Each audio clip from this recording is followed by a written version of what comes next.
صل وسلم عليه.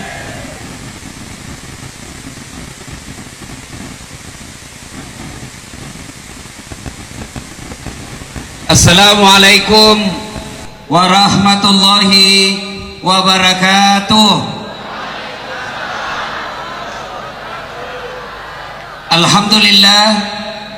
Alhamdulillahi rabbil alamin. Wabihi nasta'inu ala umurid dunya waddin. Asyhadu an la ilaha illallah wa ashhadu anna Muhammadan abduhu wa rasuluh. Allahumma salli ala sayyidina Muhammad wa ala alihi wa sahbihi ajma'in. Amma ba'd. Faqad qala Allah subhanahu wa ta'ala fi kitabil karim wa huwa asdaqul qailin. A'udzu billahi minasy syaithanir rajim. Bismillahirrahmanirrahim. Ya ayyuhalladzina amanu taqullaha haqqa tuqatih wa la tamutunna illa wa antum muslimun. Wahai orang-orang yang beriman, bertakwalah kalian kepada Allah dengan sebenar-benarnya takwa, dan janganlah kalian mati kecuali dalam keadaan beragama Islam. Ayat ini tiap Jumat dibacakan khatib. Tidak sah khutbah Jumat apabila khatib tidak membaca ayat ini. Jangan kamu mati. Rasa-rasanya tidak masuk akal ini ayat. Jangan kamu mati. Memangnya mati kau yang ngatur? Woi, yang kau mati ya? Berarti mati boleh-boleh mau-mau kita. Padahal yang namanya kematian bukan kita yang ngatur. Mau atau tidak, pasti mati.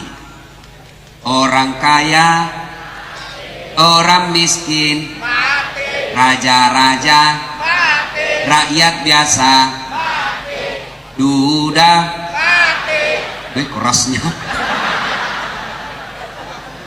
Semua mati.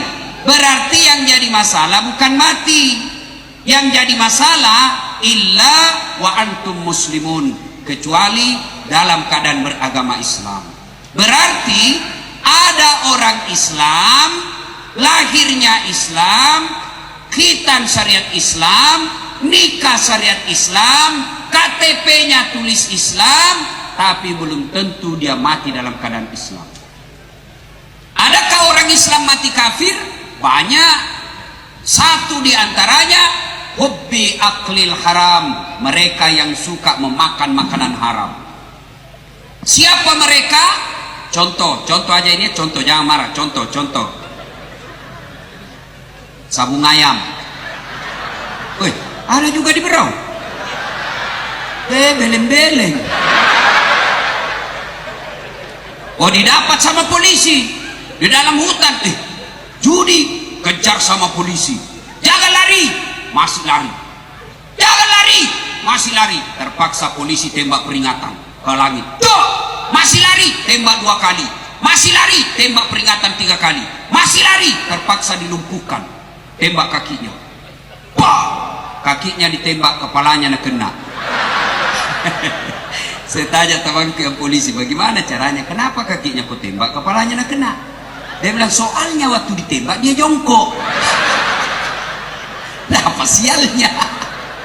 Ini polisi film India, bukan film Indonesia.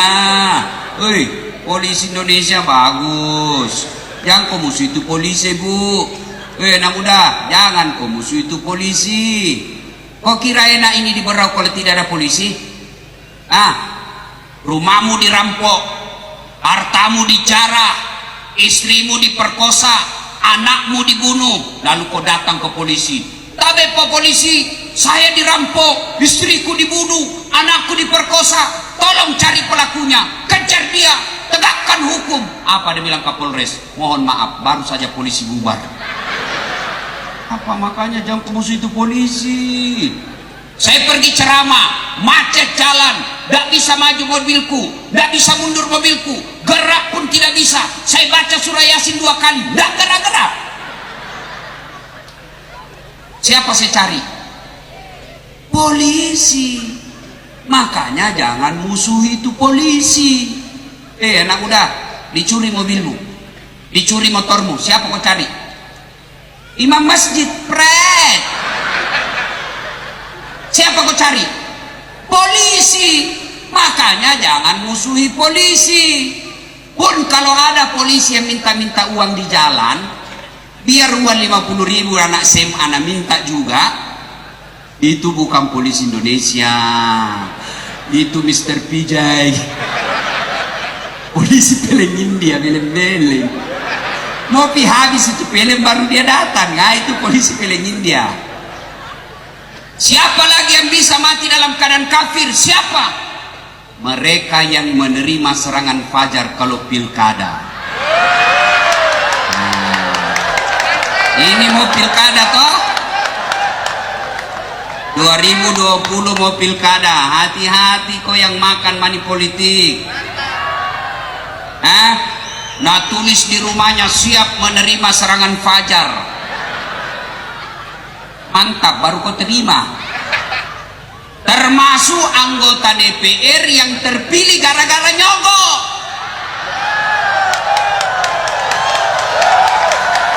Itu anggota DPR yang terpilih gara-gara nyogok, selama dia terima gajinya, selama itu dia makan uang haram. Ada di Berau? Ada di Berau? Kau salah, kenapa kau pilih dong? Makanya nggak enak didengar. Siapa suruh kau panggil kak? Apa? Wakalaidan Allah kemudian berfirman, Bismillahirrahmanirrahim.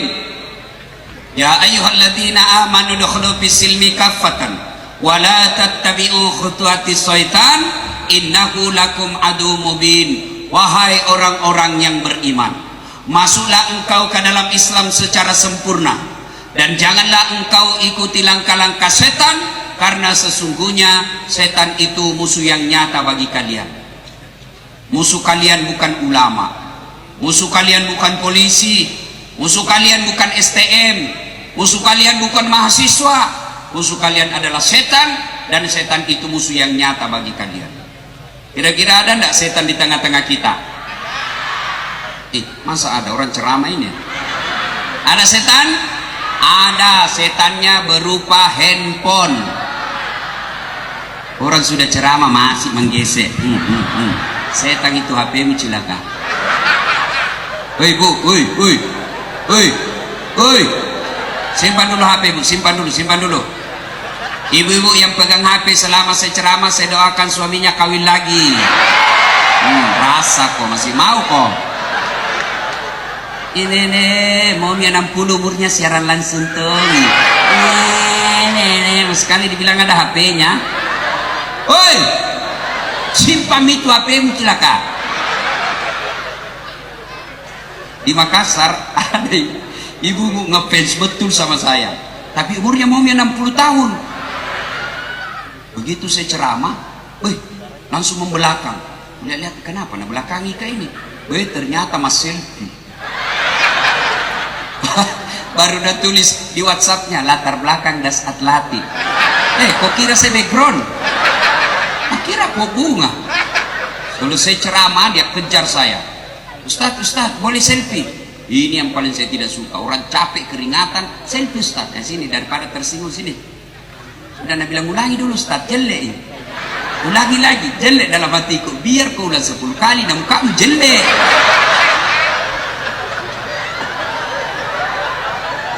Bu, serius. Simpan dulu HP, simpan dulu dik. Simpan, kalau masih ada menyala-menyala saya tidak mau lanjut. Simpan dulu. Kita serius dulu ini, dengar ceramah. Simpan dulu. Oke? Bisa? Waqala idzan Allah kemudian berfirman, Bismillahirrahmanirrahim. Innallaha wa malaikatahu yusalluna 'alan nabi. Ya ayyuhalladzina amanu sallu 'alaihi wa sallimu taslima. Sesungguhnya Allah dan para malaikatnya bersalawat kepada Rasulullah Muhammad sallallahu alaihi wasallam, maka wahai orang-orang yang beriman, bersalawatlah kalian kepada Rasulullah dengan sebaik-baik solawat. Satu kali Nabi duduk-duduk bersama malaikat Jibril. Tiba-tiba Nabi melihat ada malaikat 1 juta jari-jarinya. Ibu-ibu berapa jari-jarimu, Bu? 10. Cacat kok itu. Ada kakimu toh? 20. Ini malaikat 1 juta jari-jarinya. Nabi kagum dan bertanya kepada Jibril, Jibril, malaikat apa itu? Banyak betul jari-jarinya. Jibril menjawab, ya Muhammad, itu malaikat pencatat air ketika hujan. Kira-kira ada enggak di sini yang mampu mencatat air kita hujan? Ada? Ada? Tidak bisa. Kenapa? Banyak laju jatuhnya bersamaan. Tapi ini malaikat mampu dia catat. Lalu Nabi bertanya, wahai malaikat, apa kau mampu mencatat air ketika hujan? Ya, ku catat yang jatuh di gunung, ku catat yang jatuh di darat, ku catat yang jatuh di laut. Semua aku catat. Satu yang tidak bisa kucatat, Muhammad. Kenapa tidak bisa kucatat? Lebih banyak jumlahnya dari air hujan, lebih banyak nilainya daripada air hujan. Apa gerangan? Ketika umatmu berkumpul di lapangan Gor Tanjung Redep Berau, lalu mereka bersalawat bareng-bareng kepadamu, saya tidak bisa mencatat betapa banyak pahala yang Allah turunkan di tempat itu. Hanya kalau kumpul-kumpul seperti ini, berbanyak bersalawat. Kenapa? Nilai pahalanya lebih banyak nilainya daripada air ketika hujan. Hanya saya mau ajak kita salawat di sini. Bisa? Boleh? Saya mau dengar mana lebih kencang suaranya ibu-ibu dengan bapak-bapak. Bisa? Bisa tanding, Ibu? Nah, maka bapak-bapak yang merasa jenis kelamin laki-laki diam. Kita dengar dulu ibu-ibu. Bu, ayo Bu, jangan mau dikalah sama bapak-bapaknya, Bu. Ayo, yuk, ikuti saya. Salatullah salam ala toha. Yang di belakang. Ala. Masya Allah. Terima kasih Bu. Pak, ini tidak kencang, ini tidak keras. Inilah ciri khasnya perempuan, syahdu. Suara begini yang kasih nafsu laki-laki. Makanya Bu, kalau kau ditelepon suaminya, orang jangkau kasih syahdu suaramu. Assalamualaikum Ibu. Waalaikumsalam. Bagaimana orang tidak nafsu sama kamu? Lagi di mana Ibu? Di rumah aja Pak. Lagi ngapain Bu? Baring-baring dong. Bagaimana orang tidak selingkuh kalau begitu? Makanya kalau kau ditelepon, kasih tegas suaramu Ibu. Assalamualaikum. Waalaikumsalam. Lagi di mana Ibu? Di rumah. Lagi, kenapa kau tanya-tanya? Tidak ditelepon lagi kau itu. Ini, Waalaikumsalam. Caleda. Banyak juga orang Bugis di sini. Oh, boleh tahan ini orang Bugis. Saya ke Biduk-Biduk banyak orang Bugis. Saya ke Samarinda seberang banyak orang Bugis. Saya pergi ke Sangatta banyak orang Bugis. Saya pergi ke Sabah Sarawak Malaysia banyak orang Bugis. Saya pergi Singapura ada ditulis Bugis Street, Jalan Bugis. Begitu saya masuk penjara, banyak juga orang Bugis. Orang Bugis. Ibu-ibu diam, diam kita dengar suaranya nih laki-laki nih. Woi bos, jangan mempermalukan jenis kelamin. Ayo, diam, ibu dia kita dengar ini. Yuk. Salatul. Ayo keras, anak muda di belakang. Ayo. Ayo gertarkan. Rasul. Keras. Wassalamullah ala yasin. Alhamdulillah, terima kasih. Kau diam semua, diam. Kita dengar ini di atas. Dan sampai de gaya-gaya di sini. Diam. Kita dengar ini bos-bos. Ayo Pak Boti, jangan mempermalukan pejabat. Ayo. Kau diam anak muda, diam. Kita dengar ini depan semua. Ayo. Jangan mempermalukan Habib. Ayo, Habib. Yuk. Jangan pakai mic, kita dengar. Jangan pakai mic. Ayo. Orang tidak pakai mic, kita dengar. Ayo, jangan mempermalukan pejabat. Yuk. Salat. I love it. Ini mau poligami, pret. bapak-bapak, saudara-saudara sekalian, semua kita yang di bawah, yang di atas, ayo semua bareng-bareng. Kita cinta kepada Rasul, mari kita selawat bareng-bareng. Yuk. Salatullah, salamullah, ala toha. Salatullah, salamullah.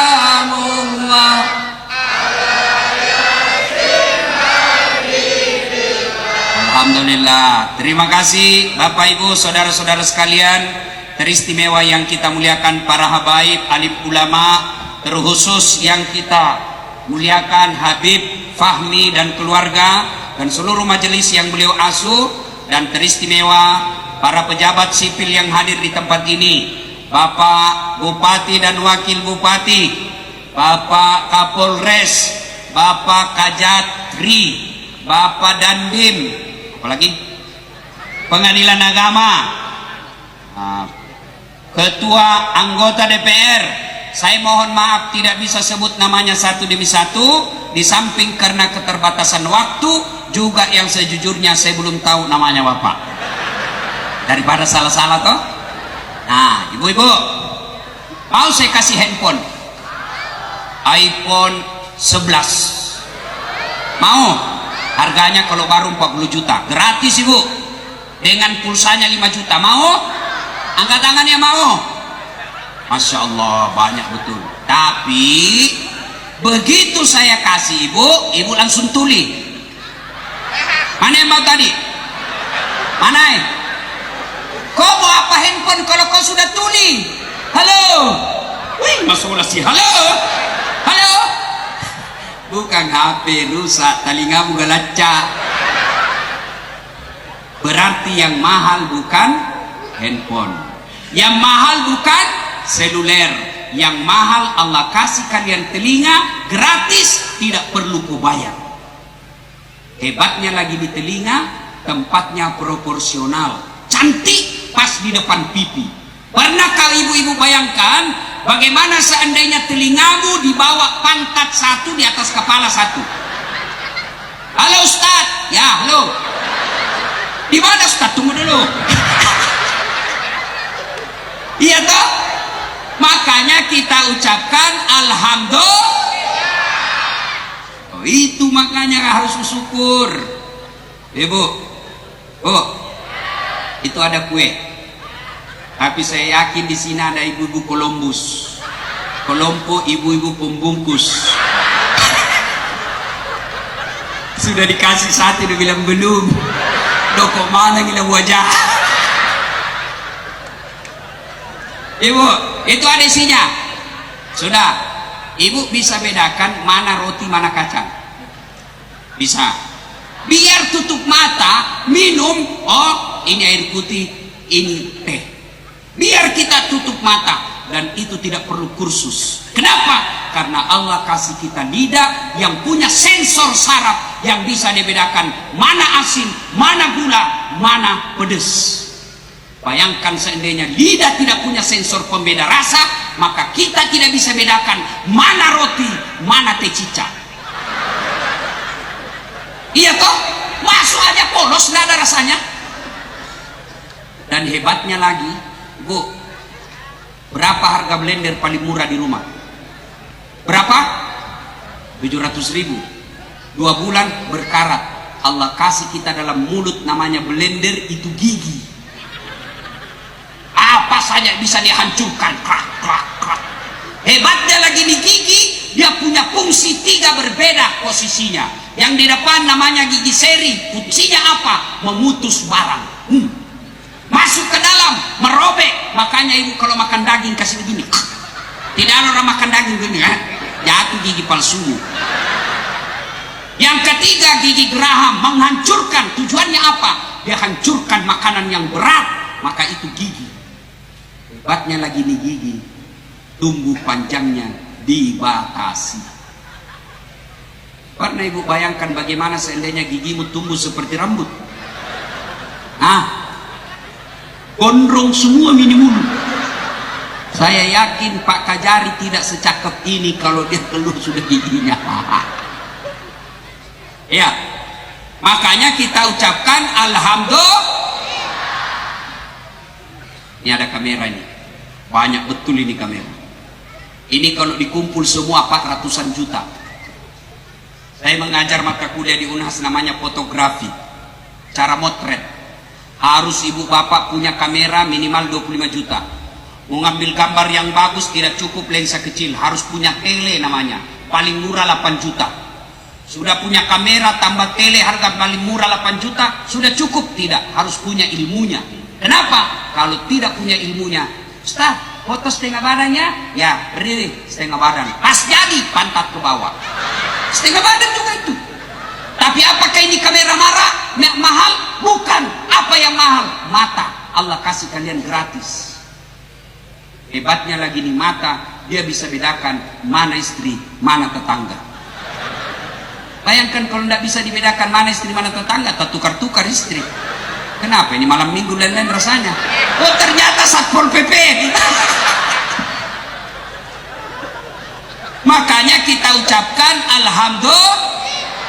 Nah, itu sebabnya kita setiap pengajian Ustadz selalu mengajak, mari kita bersyukur kepada Allah. Salah satu syukur yang tidak bisa dibalas itu, tidak bisa dibayar itu adalah nikmat kesehatan. Ibu bapak saudara-saudara sekalian, malam ini kita perayaan Maulid.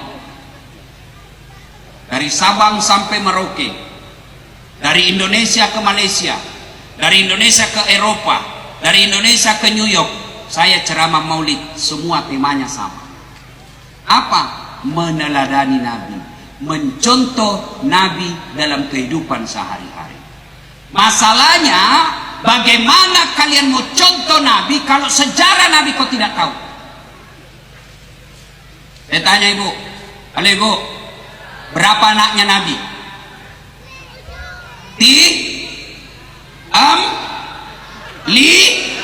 Bingung mako? Ayo, ya. Bagaimana kita mau contoh Nabi? Anaknya saja Nabi kita tidak tahu. Kalau dulu orang tua kita cepat sekali memperkenalkan sejarah Nabi. Nenek dan ibu bapak saya ngajarkan, nah, kau matiin rokok padanya. Nah, kalau kau tidur seperti ini, begini Nabi tidur. Jangan kau tendang kiblat. Nah, kalau kau makan jangan pakai tangan kiri. Nabi pakai tangan kanan. Nah, kalau kau buang air besar jangan menghadap kiblat. Nabi seperti ini. Itu dulu orang tua kita dari kecil sudah perkenalkan sejarah Nabi. Dan itu pun bisa melalui lagu.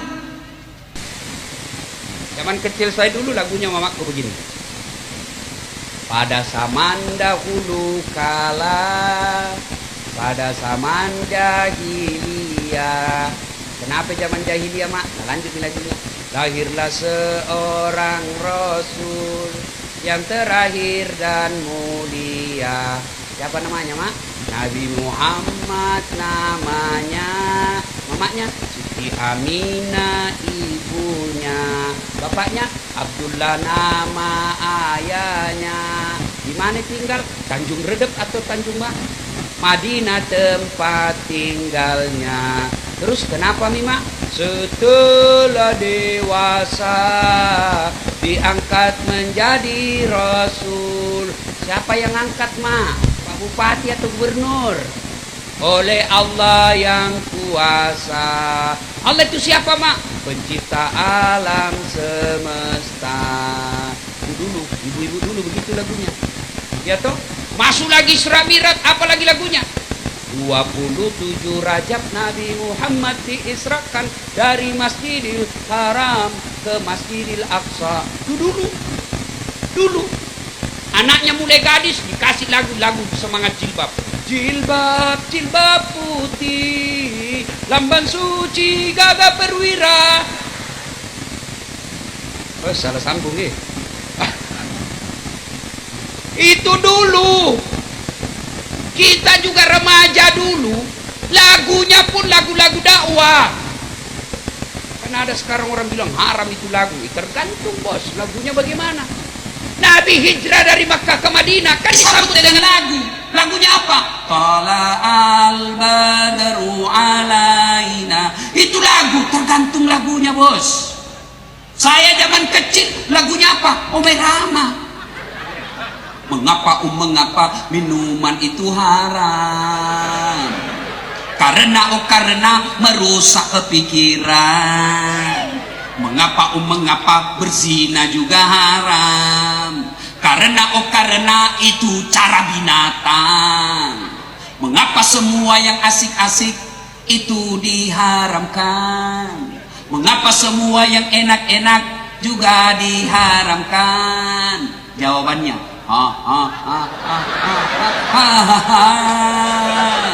itulah perangkap setan, umpannya ialah bermacam-macam kesenangan. Itu dulu. Sekarang ibu-ibu lagunya apa? Yuk ayo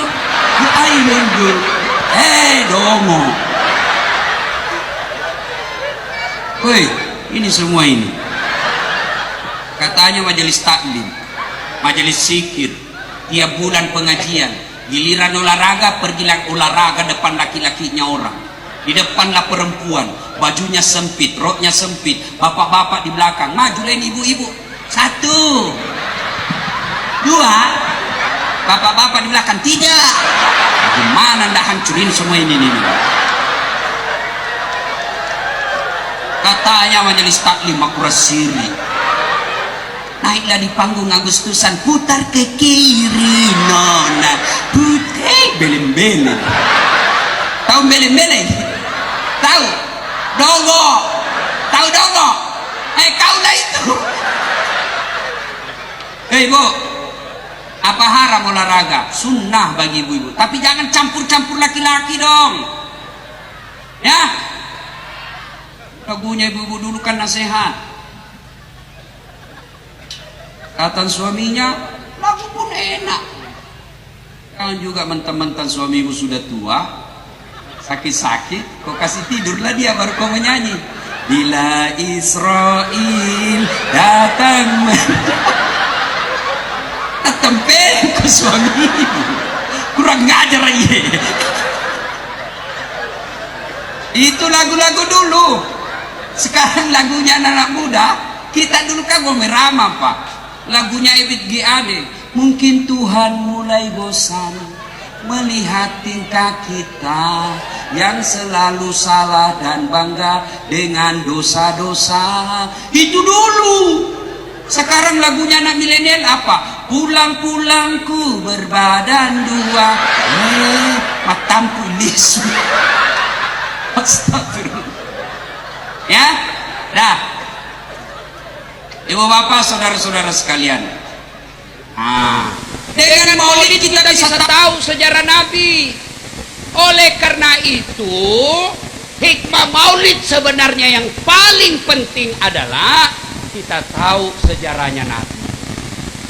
Makanya saudara-saudaraku yang tidak mau maulid, boleh.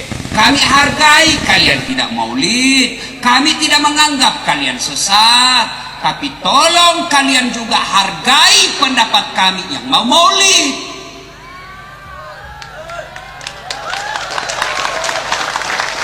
Kalian tidak mau Isra Mi'raj, silahkan. Tapi tolong jangan kau tuduh kami sesat. Sakitnya tuh di sini. Kami dari kecil diajarkan maulid. Tiba-tiba kau datang, yang baru belajar agama 3 bulan, itu pun kau tidak di pondok, kau hanya belajar di Google. Oh, ini haram. Kenapa haram? Tidak ada pada zaman Nabi. Sini kau dulu. Kalau alasanmu tidak, kan begini mereka itu yang membidah-bidahkan maulid. Alur pikirannya begini. Tidak ada pada zaman Nabi. Cari, tidak ada pada zaman Nabi. Jangan ikuti. Turun lagi, tidak ada pada zaman Nabi, jangan ikuti. Tidak ada pada zaman sahabat, jangan ikuti. Turun lagi, tidak ada pada zaman tabiin, tidak boleh coret. Tidak ada pada cek lagi, tidak tabiin, tidak ada. Maka kesimpulannya bid'ah. Bid'ah sesat masuk neraka. Itu kesimpulannya. Cara pikirnya cek, tidak ada pada zaman Nabi. Sahabat cek, tidak ada pada zaman. Cek lagi tabiin, tidak ada. Tabiin tidak ada. Kesimpulannya bid'ah masuk sesat, masuk neraka. Kayak dia panitia hari kiamat. Sini kau dulu. Sini kau dek. Nabi pakai zakat apa? Gandum dan kurma. Pakai zakat beras, cek Nabi? Tidak ada. Cek sahabat? Tidak ada. Cek tabi'in? Tidak ada. Cek tabi'in? Tidak ada. Berarti kesimpulannya, bayar zakat beras bid'ah sesat, masuk neraka. Bid'ahkah orang pakai beras? Pakai mako gandum. Kau mempersulit dirimu, bos. Alasannya tidak ada pada zaman Nabi bid'ah. Bid'ah itu sesat. Ayo, kalau begitu sini. Mushaf bid'ah. Itu Quran yang dalam bentuk kitab itu bid'ah. Kenapa? Tidak ada pada zaman Nabi. Main bid'ah. Kenapa? Tidak ada pada zaman Nabi. Maka kalau kau anggap tidak ada pada zaman Nabi bid'ah, tolong kau ceramah, jangan pakai main. Kenapa? Bid'ah. Saudara-saudara sekalian.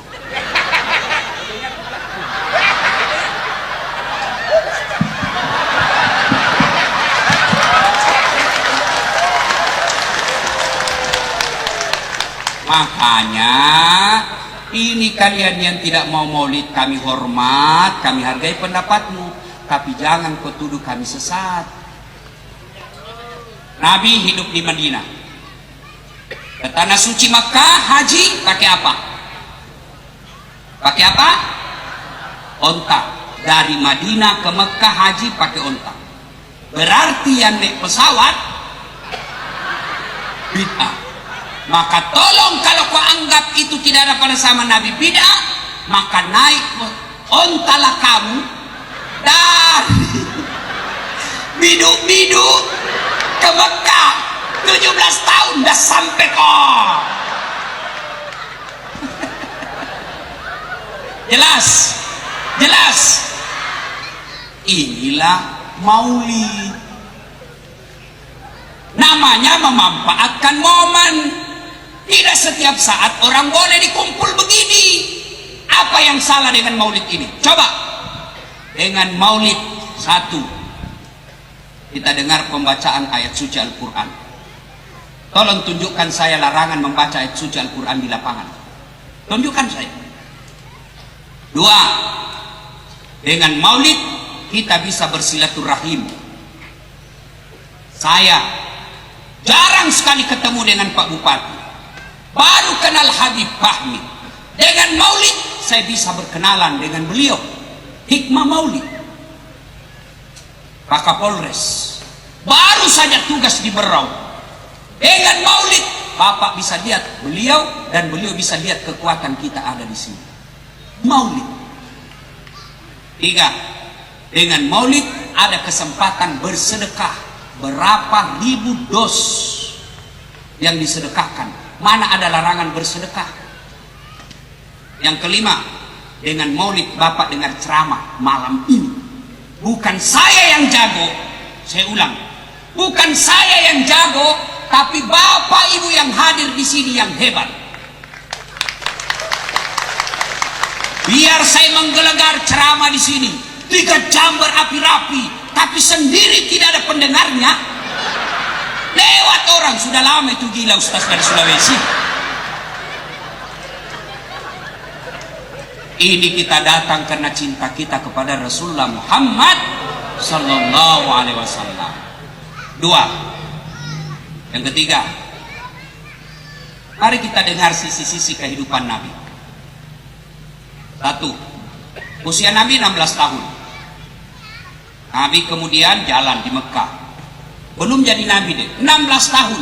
Kira-kira kalau sekarang anak milenial tersingkap dia punya roh. Karena waktu itu belum ada celana, apalagi celana yang sempit di bawahnya, apalagi namanya itu celana botol. Saya lihat mahasiswaku sempit itu celanamu, bagaimana caramu kasih masuk itu? Nah ini Ustaz tidak gaul Ustaz. Bagaimana caramu? Nah ini dikasih kantong plastik Ustaz. Oh repotmu itu. Besok kalau mau kau buang air besar tidak ada plastik kau dapat. Apa tidak siksa kau? Kau berakim itu celanamu dong. Nabi tersingkap roknya, sarungnya, kelihatan betisnya. Bagaimana reaksi Nabi kelihatan betisnya? merah mukanya, pipinya, malu kelihatan betisnya. Nabi remaja waktu itu, lelaki malu kelihatan betisnya sampai muka beliau merah, malu. Berarti kalau kita cinta pada Nabi pada malam ini, yuk pulang dari pengajian pelihara rasa malu. Malu dong jadi anggota DPR, rapatnya cuma tidur.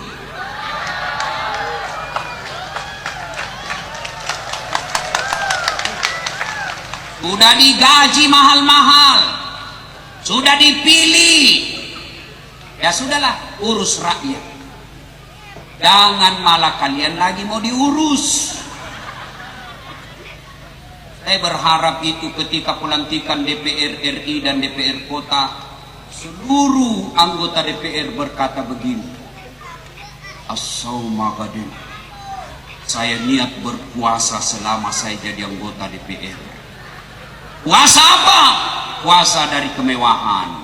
Kita puasa di bulan suci Ramadan atau puasa Senin Kamis, siang hari boleh tidak makan tempe? Boleh, tapi tahan dulu, sudah buka baru kita makan. Boleh tidak makan pisang? Boleh, tapi tunda, sudah maghrib baru kita makan. Anggota DPR tunda dulu pakai kendaraan mewah, tunda dulu pakai uang-uang mahal, tunda sampai rakyatmu sejahtera, baru kau pakai yang mewah-mewah.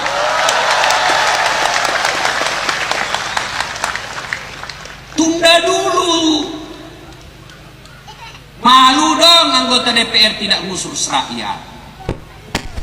Jadi bupati, wakil bupati, malu dong sudah dipilih rakyat, tidak membuat aturan yang mendukung rakyat.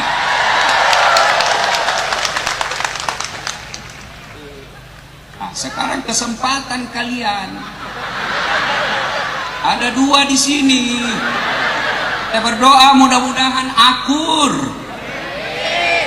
Karena kalau tidak akur bingung rakyat. Mau ke kanan salah, mau ke kiri salah, akhirnya yang lain saja deh. Ayo. Jadi tentara, jadi polisi, malu dong kalau tidak menegakkan hukum dengan baik. Jangan minta-minta uang sama anak-anak. Tapi kau juga mau kau polisimu baik, tapi kau begitu kau ditangkap kau juga menangis. Tolonglah Pak, kerjasamanya Pak, pret. Ayo mari, punya rasa malu. Malu dong kalian jadi ulama, tapi ceramahmu hanya menghasut dan memecah belah. Sekarang ada penceramah rasa-rasanya dia hanya masuk neraka. Dia sendiri mau masuk surga. Kita ini kayak neraka aja tempat kita. Jangan begitu bos. Luas itu surga. Kasih masuk juga kita. Biarlah kami di emper-empernya. Kaulah di dalam. Biarlah kami di pinggir-pinggir. Yang penting jangan kau tuduh kasih masuk neraka. Saya pun dihina-hinanya di Facebook. Apa ini Ustaz Dasar? Kau ceramah kiri kanan pelihara sunnah-sunnah. Lalu kau tidak pelihara sunnah. Kenapa kau tidak? Kenapa kau tuduh saya tidak pelihara sunnah? Buktinya kau tidak pelihara jenggot. Gimana apa kalau tidak mau tumbuh? Sudah kasih minyak, marah-marah mama nyecil. Kasih kotor-kotor bantal ini Ustaz. Ya, yuk tanamkan budaya malu. Kalian cewek, malu dong kau dibonceng cowok bukan muhrimmu. Malu dong pakaian yang mengumbar syahwat. Kamu enak pakaian, kami yang hancur amalnya. Film belik. Woi cewek, mari kerjasama.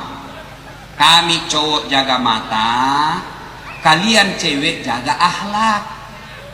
Biar kami jaga mata, kalau kalian gentayangan, hancur amal kami.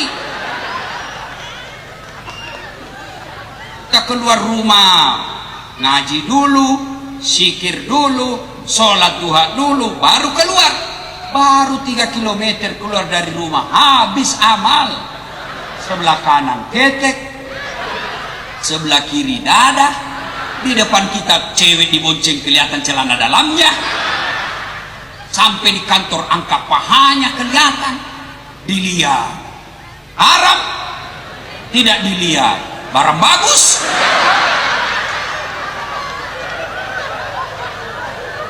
Malu dong kelihatan auratmu. Hei cewek, jangan apa digodek-godek cowok. Dipacari sudah 3 tahun tidak dilamar-lamar. Motor aja dicicil 1 tahun sudah lunas. Kamu 3 tahun tidak dibayar-bayar. Malam minggu modal 10.000 cowokmu. Beli roti 1, teh botol 1. Dia bawa kau beli obat autan. Dia bawa kau di pinggir sungai menonton air. Dongok. Malu dong. Ya Pak, malu dong, sudah haji tapi tidak pernah dilihat berjamaah di masjid. Malu. Tanamkan rasa malu. Yuk, kalau rasa malu ini Pak, aman. Perempuan kalau kau sopan berpakaian, malumu tinggi, aman laki-laki.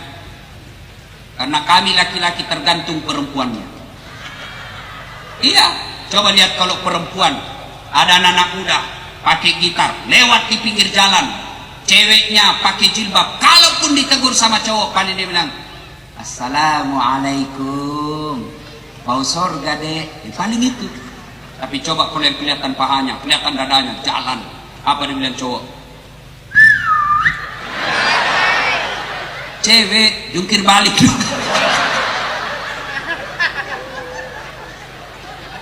Puasa rajin, Ramadan tidak ada lepas puasanya, sholatnya lengkap, tadarusnya Ramadan 1 kali hatam sampai 2 kali hatam. Tapi ingat, ada perbuatan yang menghancurkan amal-amalmu itu. Apa gerangan? Kata Nabi, qillatul haya, kurang rasa malu. Orang yang kurang rasa malunya, hancur amal-amal kebaikannya. Tuh, 1, akhlaknya Nabi. 2, Nabi usia 25 tahun kerja kepada Khadijah, janda bangsawan Mekah kaya. Khadijah punya sekretaris namanya Nafisah. Khadijah selalu cerita, baik ini pegawaiku 1, rajin kerja, belum jadi nabi waktu itu Muhammad, bagus, jujur. Nafisah berpikir, oh Khadijah lagi jatuh cinta sama Muhammad. Maka Nafisah menjadi tim sukses. Tapi bukan tim sukses pilkada. Kalau tim sukses pilkada, dia yang sukses. Disuruh bikin baleho 10, 5 jina bikin, hilang 4. Iya mandre lah cilaka. Lalu Nafisah datang kepada Muhammad. Muhammad, bagaimana menurutmu kalau ada perempuan yang menyukaimu? Alhamdulillah. Tapi ini perempuan lebih tua dari kamu, tidak jadi masalah.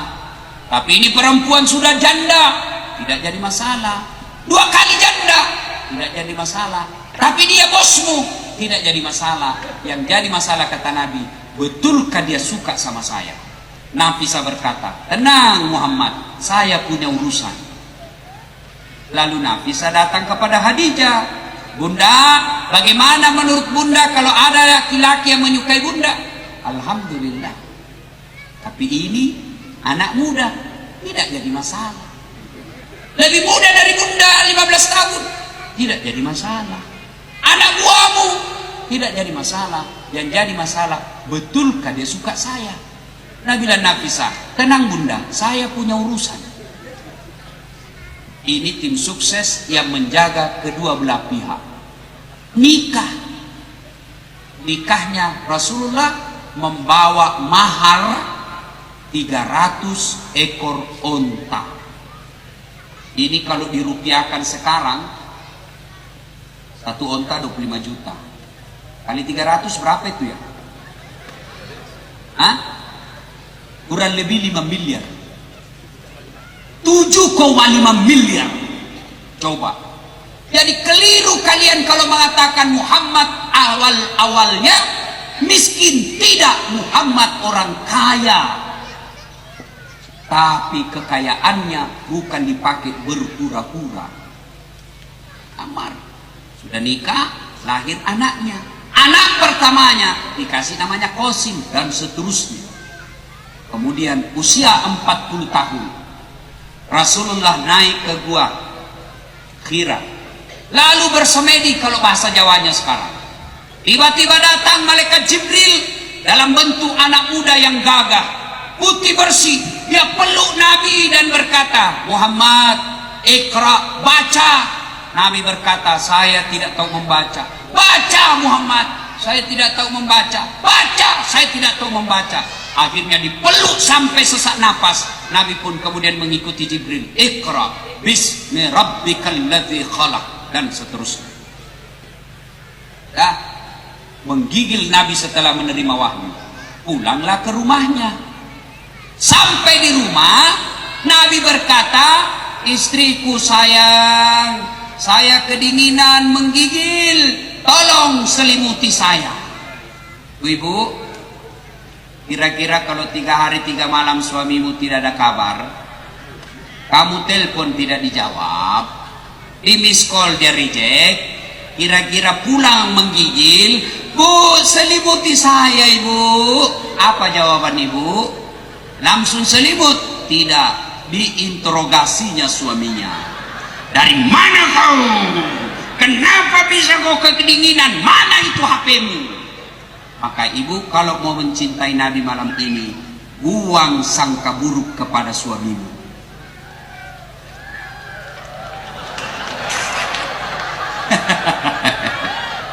Bu,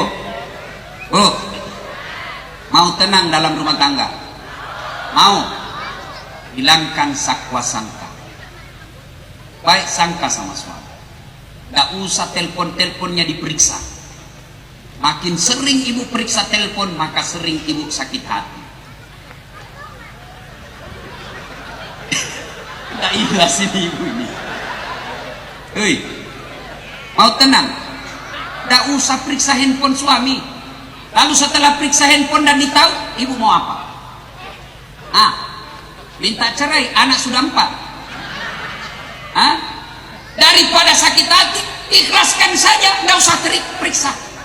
Biar diperiksa tidak menjadi solusi, maka solusinya sekalian bisa tenang. Hilangkan sangka buruk. Telepon suami tidak dijawab, sangka baik, oh suamiku lagi sholat duha. Telepon lagi tidak dijawab, oh suamiku berjamaah di masjid. Tiba-tiba masuk WhatsApp, saya lihat suamimu bonceng cewek, cantik betul. Lihat jam, sudah pulang kerja, kok bonceng cewek? Oh, berarti suamiku lagi ngojek. Tenang perasaan, hilangkan sangka buruk, karena tidak gampang menjadi suami. Ibu pikir gampang jadi suami? Ibu, di kantor kita dimarah-marahi sama kepala dinas. Kita hanya pegawai honor, PTT, pegawai tidak tetap. 2 tahun kerja TTP, tetap tidak pegawai. Gaji seadanya, di kantor dimaki-maki, sampai lagi rumah dimaki-maki lagi. Apa enaknya kami jadi suami? Marahi terus, ngomel aja kerjanya. Baik kalau kau cantik, gendut buat makan, Indomie 2 bungkus dia sendiri makan. Ini model-modelnya sendiri. Enak juga itu kalau kita pulang kerja, di kantor keringatan, di kantor capek, berpikir bagaimana supaya kita bisa dapat rezeki pulang. Sampai di rumah disambut oleh istrinya dengan lagu, bila kamu di sisiku, hati rasa syahdu. Tenang perasaan.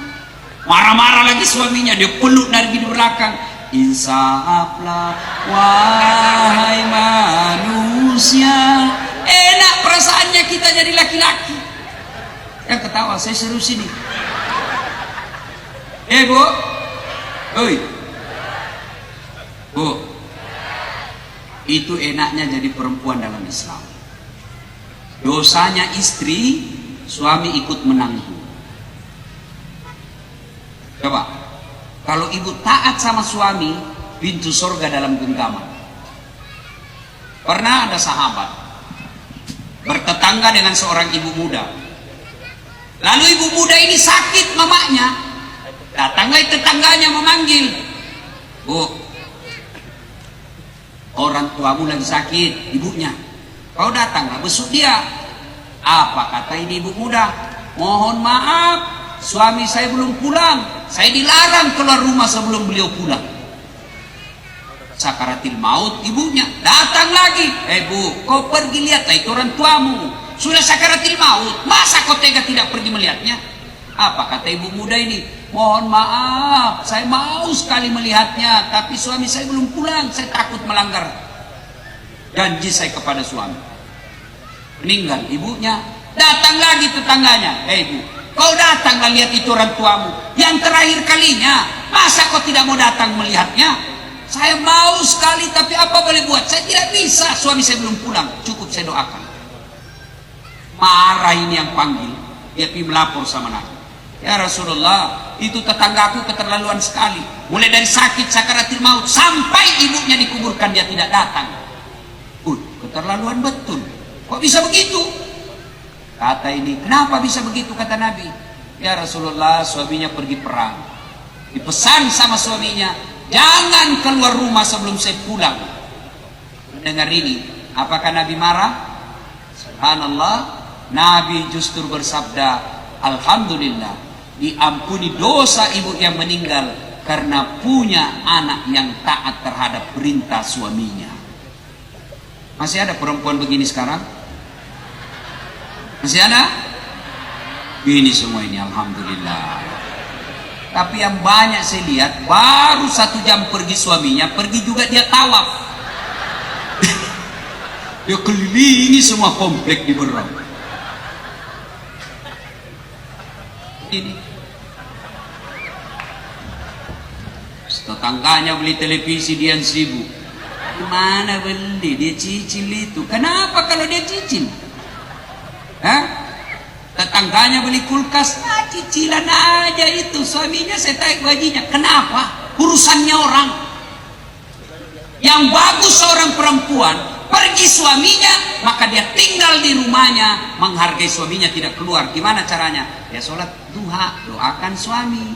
Selesai sholat duha, dia WhatsApp suaminya, "Bang, jangan menghalalkan segala cara. Rezeki tidak akan kemana. Jangankan bertukar, jangankan diambil, bertukar saja tidak. Halal, jangan kau menghalalkan segala cara. Baru saja saya doakan kau dalam salat duhaku. Insya Allah murah rezekimu. Salam sayang selalu dari istrimu di rumah." Senang kita laki-laki kalau terima WhatsApp begitu. Langsung dikasih lihat semua teman tak di warkop. Kau lihat SMS-nya istriku, istrian saleha. Pernah SMS begitu istri bu? Suami pernah? Pernah? Paling WhatsApp-nya, "Jangan lupa singgah beli telur." Ibu, kira gampang jadi suami? Nggak gampang ibu. Saya di suatu bandara, ada sarjana jadi tukang urut kaki refleksi. Saya tanya, "Berapa gajimu?" Satu mengatakan 700, satu mengatakan 1,5 juta karena lebih lama kerja. Sarjana Ustaz. "Kok mau jadi tukang urut?" "Saya malu sebenarnya Ustaz. Sarjana jadi tukang urut kaki, malu saya Ustaz. Apalagi kalau ditahu orang tua saya, ditahu teman-teman saya, sarjana ngurut kaki, malu Ustaz. Tapi terpaksa saya lakukan. Kenapa? Karena saya punya anak dan istri yang harus saya biayai. Itu suami. Makanya hargai suami berapapun penghasilannya." Bu, Bu, ini merasa tidak enak ini. Dan nampak, saya bela kau malam ini. Terutama kalian yang takut sama istrimu. Ada di sini takut sama istri? Ada? Berhenti kau jadi laki-laki. Apa mau takut sama istri? Nah semua gaji tadi diambil. Ya, soalnya kalau dia ngamuk Ustaz, kasih pecah piring. Dengar, sesama lelaki, saya ajak Pak. Kalau istri kasih pecah piring satu, kasih pecah satu lusin. Dia kasih pecah gelas, kasih pecah semuanya. Kenapa? Piring gelas boleh dibeli, harga diri sebagai suami tidak boleh diinjak-injak istri. Takbir. Nah itulah laki-laki yang takut sama istrinya tadi. Jadi Ustaz tidak takut sama istri. Apa saya mau takut sama istriku? Cuma istriku lebih berani dari saya. Salatullah ala toha rasulillah. Salatullah salamullah ala yasin. Ada Nabi satu ketika ke masjid. Sampai di masjid, Nabi buka sendal. Ada fakir miskin, dia lihat-lihati Nabi sendalnya. Nabi berkesimpulan, dia suka sendalku ini orang. Sudah. Selesai salat jamaah, Nabi tanya, kau tahu rumahnya itu tadi? Kesimpulan ya Rasul. Saya tahu ya Rasul. Antar saya ke sana. Diantar. Sampai di rumahnya, Assalamualaikum ya sahibul bait. Waalaikumsalam warahmatullahi. Ya Rasulullah, senang betul ini orang miskin. Ini saya lihat kau di besi tadi, kau lihat sendalku. Kayaknya kau suka ini tuh. Iya ya Rasul, saya suka, bagus betul modelnya. Inilah kekasih saya. Inilah pemberian istri saya tersayang, Khadijah. Nah, kalau kau senang, berarti ada kesempatan buat saya untuk bersedekah. Silahkan kau ambil ini sendal. Begitu dermawannya Nabi. Berarti ibu-ibu, kalau sayang kepada Rasul, cinta ingin mencintai Rasul, maka berikanlah sesuatu yang kalian sayang kepada orang yang membutuhkan. Kenapa kalian yang ketawa? Berarti berikanlah suami. Hei Bu, mau masuk surga? Mau? Ikhlaskan suami kawin lagi. Saya bilang banyak jalan menuju surga Ustaz. Memang banyak tapi macet. Ini jalur tol. Ibu, ada di Makassar saya tanya. Di dalam Quran itu ada 4 tipe keluarga kan? Iya Bu. Pertama, suaminya beriman, istrinya kafir. Keluarga Lut alaihissalam. Yang kedua, suaminya kafir, istrinya beriman. Fir'aun laknatullah alaih. Yang ketiga, suami kafir, istrinya pun kafir. Siapa? Abu Lahab. Yang keempat, istri beriman, suami beriman. Siapa? Ibrahim alaihissalam. Ibu pilih mana kira-kira ibu? Pilih mana? Ibrahim. Tapi ibu harus tahu, Ibrahim itu 2 istrinya. Lah sudah bilang ibu di Makassar, jangan Ibrahim Ustaz, Fir'aun saja.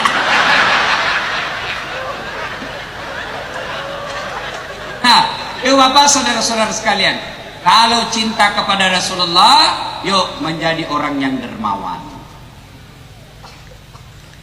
Itu tadi saya didengar berapa ribu kalender dibagikan? Berapa lembar itu? 4.000 ya? 40.000 per lembar. 40.000 itulah yang Bapak Ibu miliki. Emas di rumah, gelang, cincin, kalung, anting, siapa yang punya? Kalau ibu mati, siapa yang punya? Istri kedua. Ibu sudah menderita di kubur, suami datang, dia buka semua itu Bu. Setelah ibu jadi jenazah, dia buka antingnya, dia buka gelangnya, dia buka kalungnya. Sudah 3 bulan kemudian kawin lagi suami. Lalu dia di dalam kamar pengantinnya pakai ranjang baru, kamarnya dia sudah ganti wallpapernya. Datanglah suaminya memberikan emas kepada istrinya yang baru. Indah, inilah cincin kesayangan mantan istri saya. Habis kalian makan. bersedekahlah. Bu, hei, bu,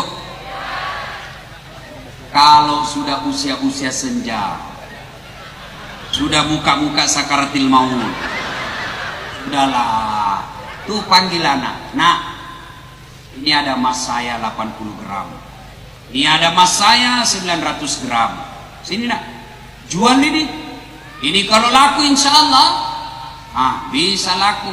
Selebihnya bawa bangun masjid, bawa ke masjid, bawa anak yatim, selebihnya 10 juta belikan saya yang palsu saja.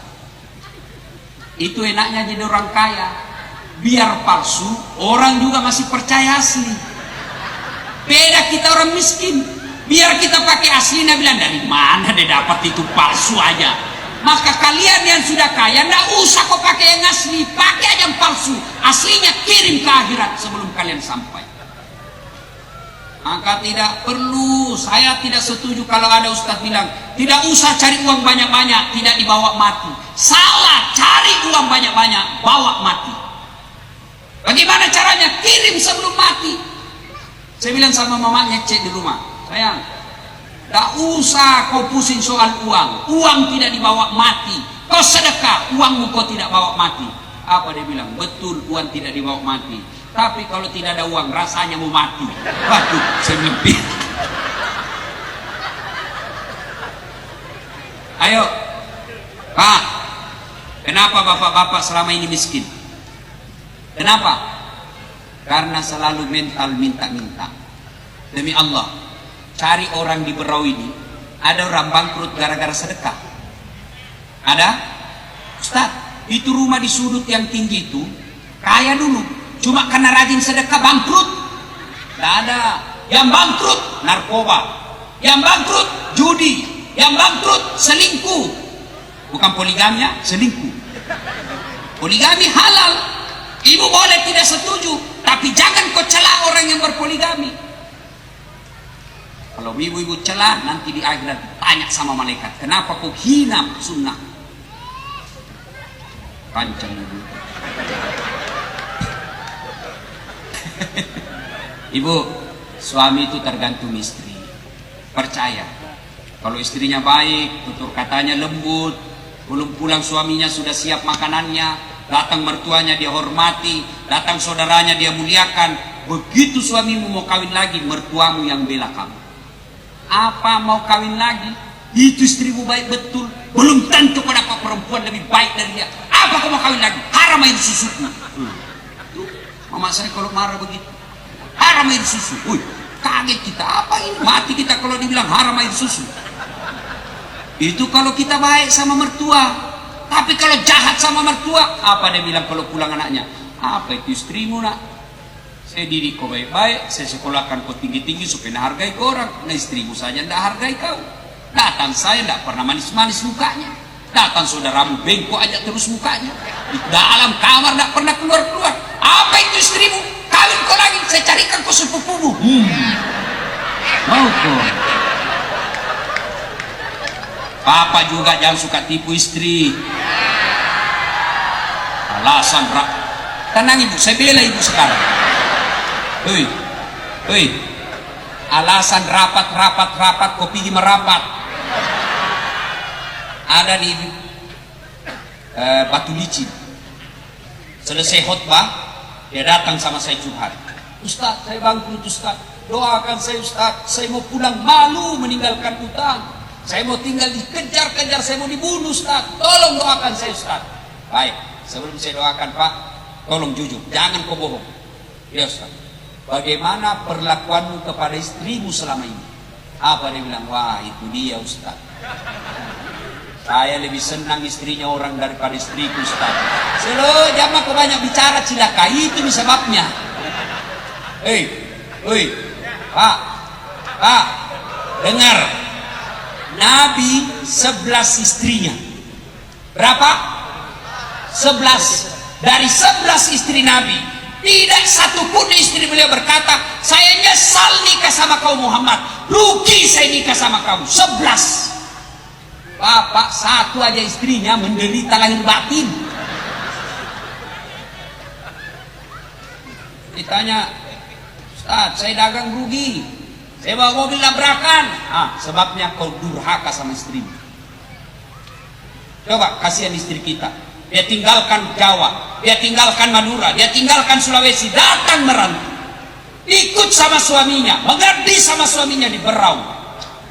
Sampai di Berau bapak berkhianat, menyakiti istri sampai melukai perasaan dan badannya. Pantas Allah cabut rezekimu dalam rumah tangga. Kenapa kau khianati istrimu? Tenang ibu. Hei, Pak, ada yang curhat sama saya ibu-ibu. Begini, Ustadz, saya penyakit kanker. Saya kasihan yang memicu tambah berat penyakitku kalau saya stres. Saya bilang, ibu jangan stres. Bagaimana saya tidak stres, Ustadz? Suami saya bawa perempuan di depan mata saya. Saya mau mengamuk, saya orang sakit. Saya minta cerai, ada anak saya. Saya mau bertahan, tambah cepat saya mati. Coba lihat. Inilah perempuan kasihan, tidak punya pilihan. Gimana kalau anak kita diperlakukan seperti itu? Coba lihat itu perempuan biasa di bandara, saya lihat pantas doa mustajab buat kita ini anak dari bibir ibu. Kenapa? Coba lihat itu ibu-ibu. Coba lihat ibu-ibu. Kalau dia ke bandara kasihan, ada barang di tangan kanannya, ada barang tangan kirinya, pakai ransel juga, nak gendong lagi anaknya. Kadang-kadang nak kasih tete di depan tak, nakotik mah di bawah, di depan na ustaz. Coba lihat ibu-ibu kasihan, lagi dikasih tete anaknya, digigit lagi tuh. Ibu, iya toh? Kalau digigit anak, apa kau tinjau namu? Kau gigit saya? Tidak. No. Siang anaknya, malam bapaknya lagi. Coba itu kasihan. Bagaimana kalau anak gadis kita begitu? Muliakan.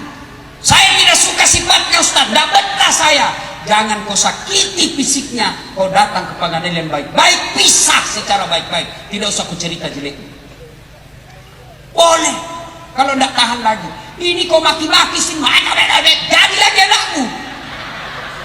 Kau bilang istrimu, bolong, congok, kutuk, lahir lagi anakmu. Yang ketawa, saya suruh sini. Belajar itu baca sisi Nabi. Coba buka itu kitab Barasanji. Nabi itu dijelaskan dalam Barasanji, Nabi sendiri yang jahit bajunya, Nabi yang bersihkan tempat tidurnya, Nabi yang sediakan sarapannya. Bayangkan Nabi, manusia mulia, tidak punya dosa, kekasih Allah, membersihkan tempat tidur, dia cuci piringnya, robek bajunya, Nabi yang jahit. Itu Nabi. Kamu baru security, hargai saya suamimu, pret. Tenang ibu, saya bela kalian ini supaya nak tidur bulan nanti.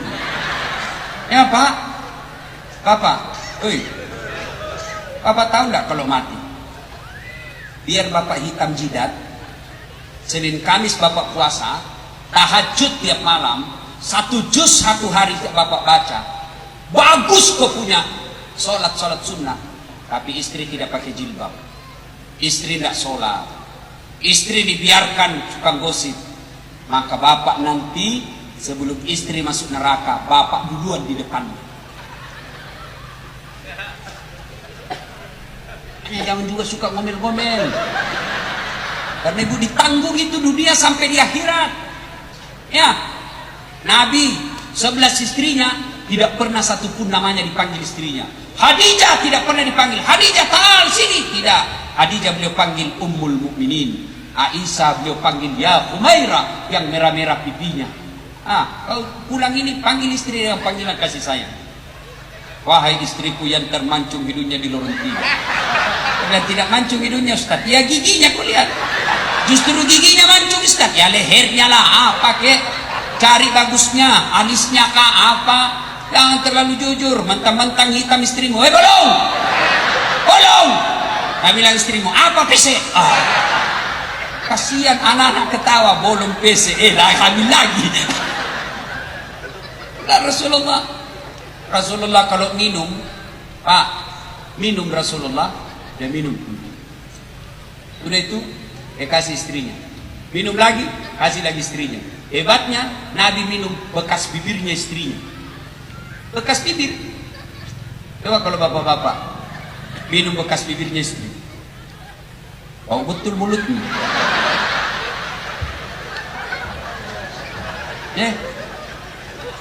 Sudah. Ayo Pak, Maulid, cinta kepada Nabi yang keempat, rajin sedekah. Bapak tidak bisa beli emas buat istri, tidak bisa belikan rumah untuk istri. Sedekah kepada istri adalah cium jidatnya. Nabi sedekah kepada istri, setiap beliau keluar rumah, beliau cium jidatnya. Maka mulai besok, bapak mau pergi ngojek, pergi pasar, cium sedekah kepada istri. Sini, sayang, sedekah. Ibu kalau lupa suamimu kau minta, Pak sedekah dulu. Sini kau saya sedekahin. Itu Rasulullah begitu romantis. 5. Suatu kali Nabi kumpul sahabat. Lalu Nabi bersabda, apa belum?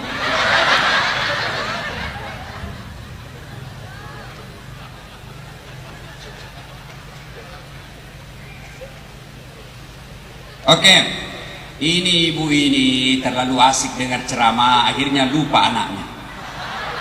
Ada anak yang nyasar, namanya Dias, anak 10 tahun, ada di belakang. Silakan berhubungan sama panitia. Hilang dia, bukan hilang, tidak ditemukan. Ya, ibu-ibu yang punya nama Dias, untung bukan Das. Dias. Oh bisu.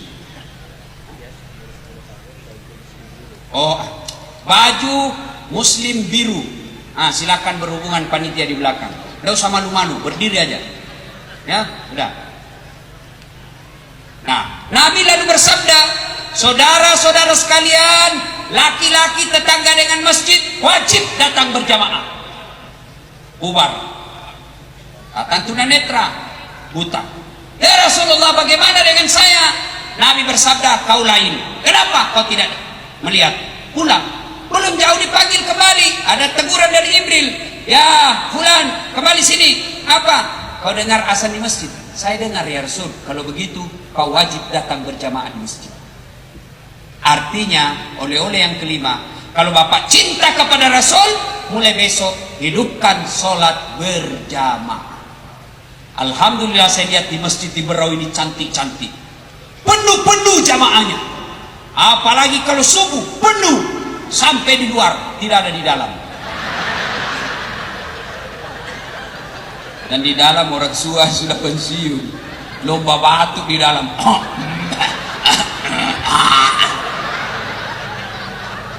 Kenapa orang-orang sekarang malas berjamaah ke masjid?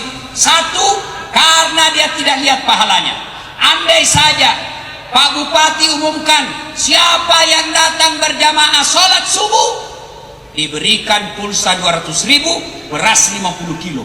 Saya yakin jam 5 sholat subuh, jam 11 malam sudah penuh masjid. Kenapa? Karena dia lihat pahalanya. Yang kedua, kenapa kita malas berjamaah ke masjid?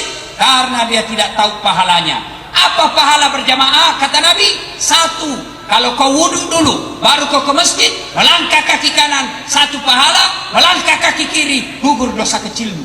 Jadi kalau rumah 300 meter dari masjid, PP 600 meter, berapa langkah kaki itu? Kaki kanan 1 pahala, kaki kiri hapus dosa kecil. Apalagi kalau ibu jalan, bapak begini, jalan begini. Berapa langkah kaki?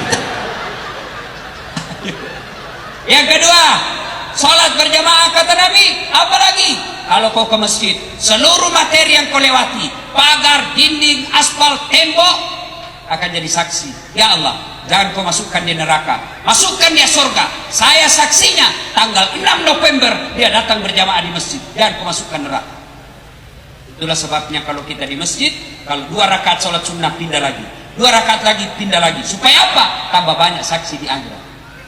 Itulah sebabnya juga dianjurkan oleh Nabi, kalau kau ke masjid beda jalanmu pergi, pulang beda juga jalanmu. Dan juga salah paham, teman-teman sudah dengar begini, mau pergi sholat asar dia ketemu payung dulu, pulang selesai orang sholat, beleng-beleng. Apalagi keutamaan berjamaah kata Nabi, kalau panas, kalau hujan, kalau debu melengket di badan, itulah nanti hujan itu yang melindungi kalian ketika di akhirat agar tidak disentuh api neraka. Basah bajumu, tenang, basah baju itulah yang akan melindungi kita dari api neraka. Gak salah paham bos, sudah dengar ceramah begini dia tunggu hujan keras. Begitu hujan keras dia buka payungnya, dia jalan, beleng-beleng. Apalagi keutamaan berjamaah di masjid ada disebut 27 kali lipat. Artinya satu kali sholat jamaah di masjid, 27 kali sholat di rumah baru sama jamaah. Apalagi di masjid ada disebut doa bersama. Mungkin kita tidak tahu berdoa, mungkin kita banyak dosa, doa kita susah sampai, tapi di masjid ada alim ulama, ada anak yatim piatu, ada fakir miskin yang teraniaya, mereka mengucapkan amin sehingga doa dalam masjid semua dikabulkan. Itulah sebabnya disunnahkan ketika baca doa Pak Imam, keraskan baca doamu dan baca doa yang umumnya orang hafal agar orang tahu apa yang diminta. Karena ada juga biasa imam itu berdoa mode silent, diam, tidak didengar apa diminta. Amin, amin, kita di belakang, amin, amin. Perjelas kau minta bos apa? Siapa tahu yang anak muda jadi imam, tidak ada istrinya, dia minta ya Allah berikan kami jodoh. Dia bilang bapak di belakang, amin. Kalau sudah ada istrinya, dia bilang pula istrinya di belakang, amin. Berarti ibu suaminya kawin lagi. Apalagi keutamaan berjamaah di masjid ada silaturahmi. Yang ketiga, kenapa orang malas ke masjid? Manajemen masjid tidak bagus. Saldo kas 70 juta, kita mau kencing tidak ada air. Saldo kas 70 juta, karpetnya tidak pernah ganti. Itu penyebab orang kadang malas ke masjid. Apalagi membuat kita kadang malas ke masjid? Sound sistemnya jelek, story, takbir Allahu Akbar, kita mau perbaiki, sudah takbir terpaksa baku tahanlah kita. Apalagi yang membuat malas kita ke masjid? Apa? Penceramah kadangkala kayak dia saja punya surga dan neraka, dibanting, dilipat, ditusukkan takmu keluar di lehermu, digunting lidahmu. Dia bilang anak muda, tidak usah ke masjid bikin takut-takut. Ada anak muda milenial malam Jumat dia mimpi masuk neraka. Dia tobatlah, dia bertobat, niat pergi salat subuh berjamaah di masjid. Pulang sholat subuh berjamaah saya ketemu, saya bilang anak muda, enak sholat di masjid? Apa enak, aliran sesat itu ketempati sholat subuh Ustaz. Kenapa aliran sesat? Sholat subuh 3 rakaat. Saya bilang bukan 3 rakaat, itu sujud tilawah namanya dong. Makanya itu imam kalau mau sujud tilawat jelaskan dulu sama jamaah, nanti dia kira 3 rakaat. Gak mau lagi saya ke sana Ustaz. Kenapa? Panjang sekali bacanya. Masa surah Yasin dibagi 2? Selesai orang bos. Apalagi yang kasih malas kita datang berjamaah ke masjid? Imam. Kadangkala ada imam, nanti dia bilang hebat kalau dia baca yang susah. Nabi katakan kalau kau jadi imam baca yang umumnya orang hafal. Yang kedua ringkaskan bacaanmu. Itulah sebabnya kita sebelum angkat takbir imam sunnah lihat ke belakang sambil membaca salat jami rahimakumullah, luruskan dan rapatkan saf. Supaya apa? Kita mau lihat inspeksi pasukan. Di belakang kita ada orang tua yang gendut, tidak bisa lama berdiri. Ada anak muda yang tahan kentut. Ada satpol PP pakai sepatu baru takut hilang sepatunya. Hilang ilmunya nih Pak Imam, hilang sudah. Ada juga ibu-ibu yang buru-buru masuk, akhirnya apa? Dia lupa cabut kunci motornya, lengket kuncinya, pasti tidak husu. Hilang sudah motor saya. Pak Imam. Ada memang imam itu suka balik-balik, baru angkat takbir sudah lama.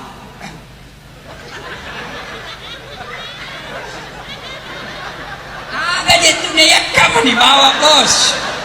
Ada juga memang itu. Kenapa Nabi menganjurkan ringkaskan? Karena di belakang tidak tahu kita punya kekuatan iman.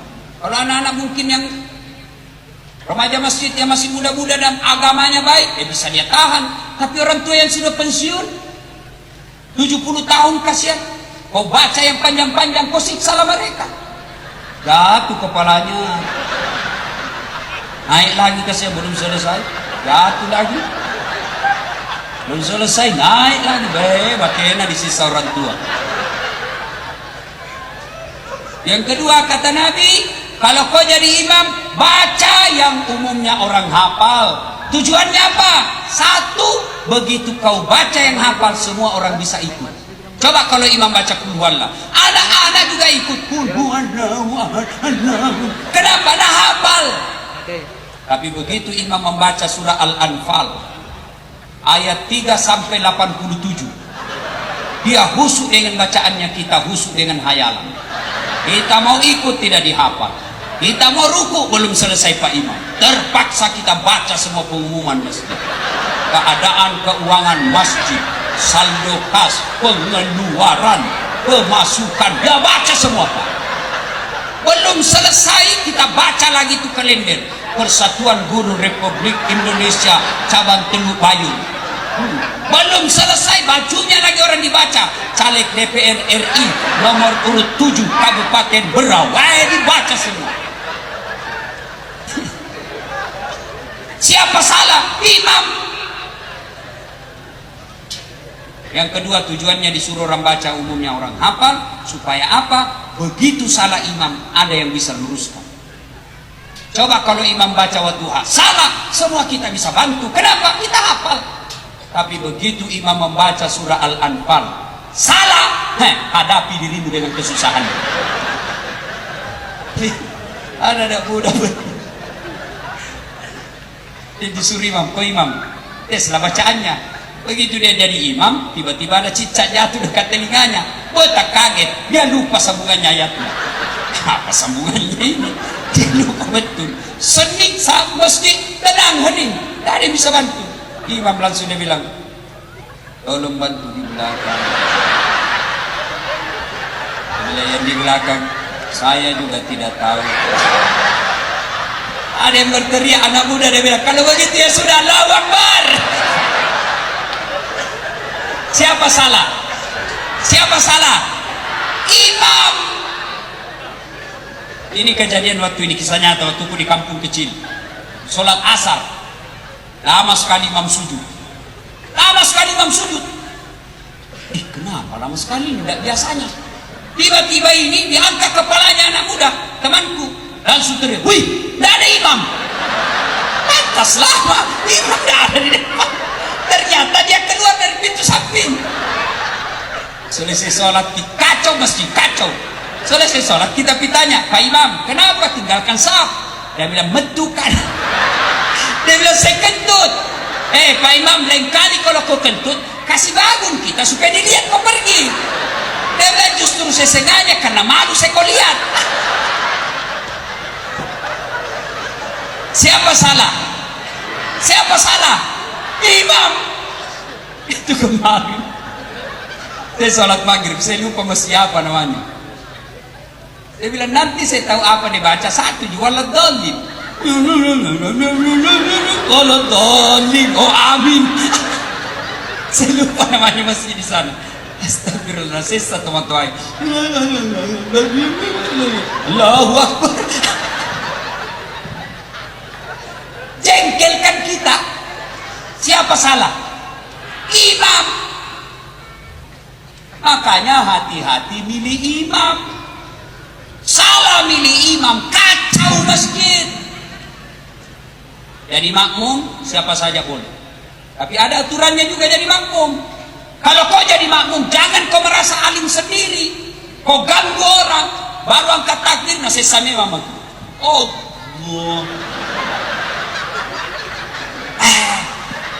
kayak dia paling alim dalam masjid. Dia baca Fatihah kayak ada di telinga. Semuanya tidak. Ada juga jamaah menjengkelkan begitu. Kali lagi itu ada lagi yang kaki nak kasih pindah-pindah. Kita kasih pindah, nak kasih pindah lagi. Kasih pindah lagi. Kasih pindah. Asli. Selesai sholat, kenapa diinjak Ustaz? Kau juga, kenapa kau satu-satu kakiku? Supaya rapat sap. Kalau kau mau rapat sap, bukan kakimu yang kau kasih rapat. Apa? Pundakmu ini. Kalau ini rapat kakimu, sapu renggang. Renggang. Tapi ini rapat, pasti rapat sap. Begitu pentingnya ada berjamaah, sunnah pakai minyak-minyak, meskipun palsu. Lo perlu pakai kau itu pengharum ruangan. Karena kalau kau bau ketek, kau siksa orang. Assalamualaikum. Langsung pergi disuruh masjid.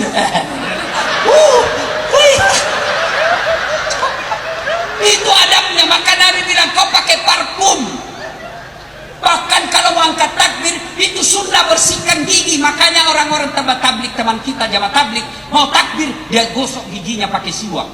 Tapi jangan juga kau gogok sisi di depan orang. Tidak begitu Nabi. Jelas ya? Maka hati-hati milih imam. Salah milih imam, kacau jamaah. Jadi makmum siapa saja boleh. Mulai dari orang bodoh sampai paling cerdas boleh jadi makmum. Imam tidak boleh sembarang. Kenapa? Kacau jamaah. 2020 yang akan datang, Berau milih imam. Hati-hati. Jangan kau milih imam karena sekampung. Jangan milih imam karena teman. Jangan milih imam karena kontraktornya. Jangan milih imam satu partai. Tapi pilih yang kau yakini bisa menyelamatkan Kabupaten Berau yang kaya ini. Kasihan kabupaten ini kaya alamnya. Kita terbang saja lihat ke bawah, kayanya ini Berau. Tapi kalau kalian salah milih imam, maka kekayaannya Berau akan diambil orang. Jangan kau pilih gara-gara 500.000. Jangan kau hanya bilang apa lebih baik ini 500 sudah jelas. Ingat, negara ini ada aturan. Agama adalah aturan. Berau adalah aturan. Siapa yang buat aturan? Pemerintah dan anggota DPR. Kalian salah memilih anggota DPR, salah memilih pemerintah, maka dia bikinkan kau perda yang tidak mensejahterakan kalian. Maka yang paling penting selesai maulid, yuk hati-hati memilih pemimpin. Dan yang paling penting, boleh kalian berbeda. Nih malam ini ada wakil bupati, ada bupati yang saya dengar-dengar mau masing-masing maju. Boleh dalam politik, boleh. Boleh dalam Islam. Tapi dengar, jangan gara-gara beda pilihan kalian bertengkar orang Berau. Bodoh namamu kalian. Orang mau jadi bupati, kalian yang bertengkar tetangga. Dongok. Nah kasih kau gajinya, pret. Siapa calonmu? B. Siapa calonmu? A. Oke, masing-masing jago. Tenang. Tidak usah saling memfitnah, tidak usah saling menjelek-jelekkan, tidak usah saling mencari kekurangan. Lakukan saja apa yang kalian lakukan dengan tidak menyalahi aturan, apalagi menyebarkan berita fitnah. Kalian sebarkan berita fitnah di grup WhatsApp, marah yang difitnah, lapor polisi, kalian masuk penjara, orang jadi bupati.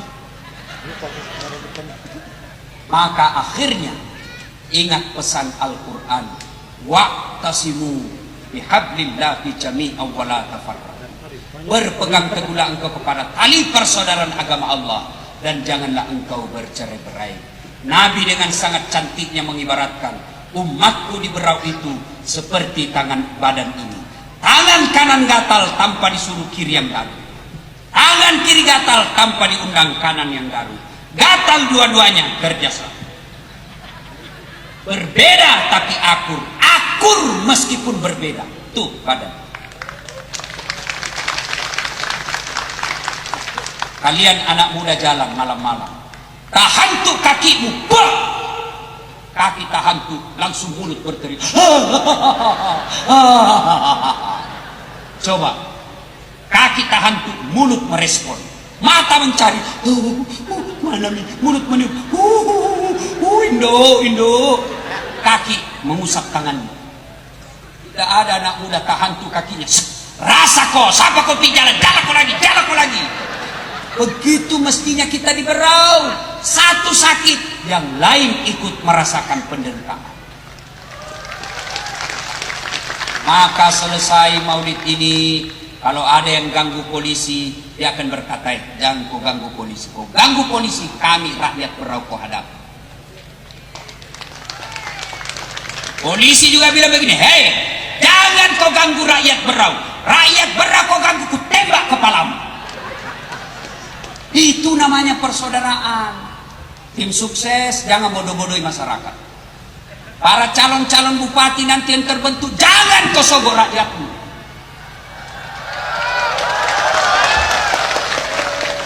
Kalian juga rakyat, jangan kamu dihargai 500.000. Lempar itu calon kalau ada yang kasih kau 500.000. Kau kira saya? Kau kira saya miskin? Saya miskin tapi harga diriku tidak bisa kau beli. Pergi kau.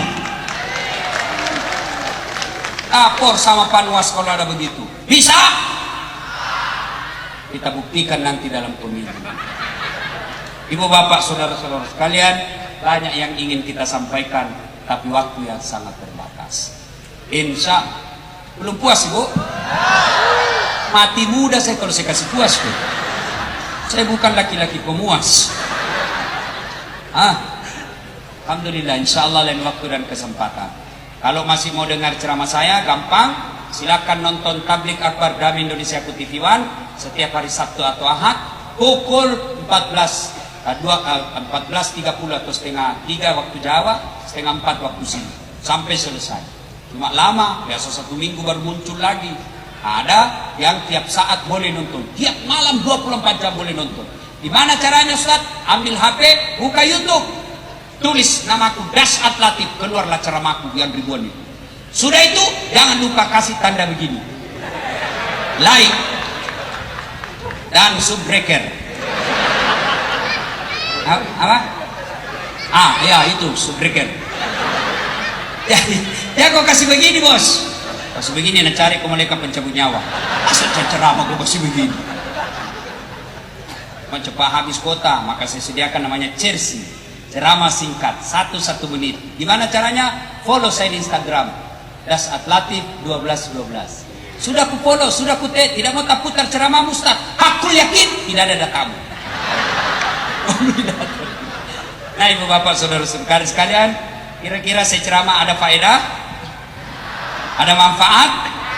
Paling tidak ibu tergembira, ibu dapat ilmu, juga dapat ilmu, dapat hiburan. Ya, kalau ada faedah dan ibu mau berterima kasih, saya mohon berkenan Bapak Ibu sekalian mengirimkan suratul Fatihah kepada Rasulullah Muhammad SAW, khasiat dan keutamannya, keikhlasannya, mohon untuk almarhum bapak saya. Bisa ya Pak ya? Ila hadratin Nabi Mustafa Muhammad SAW, summa hususil ruhil almarhum Abdul Latif bin Syabko. Al-Fatihah. Bismillahirrahmanirrahim.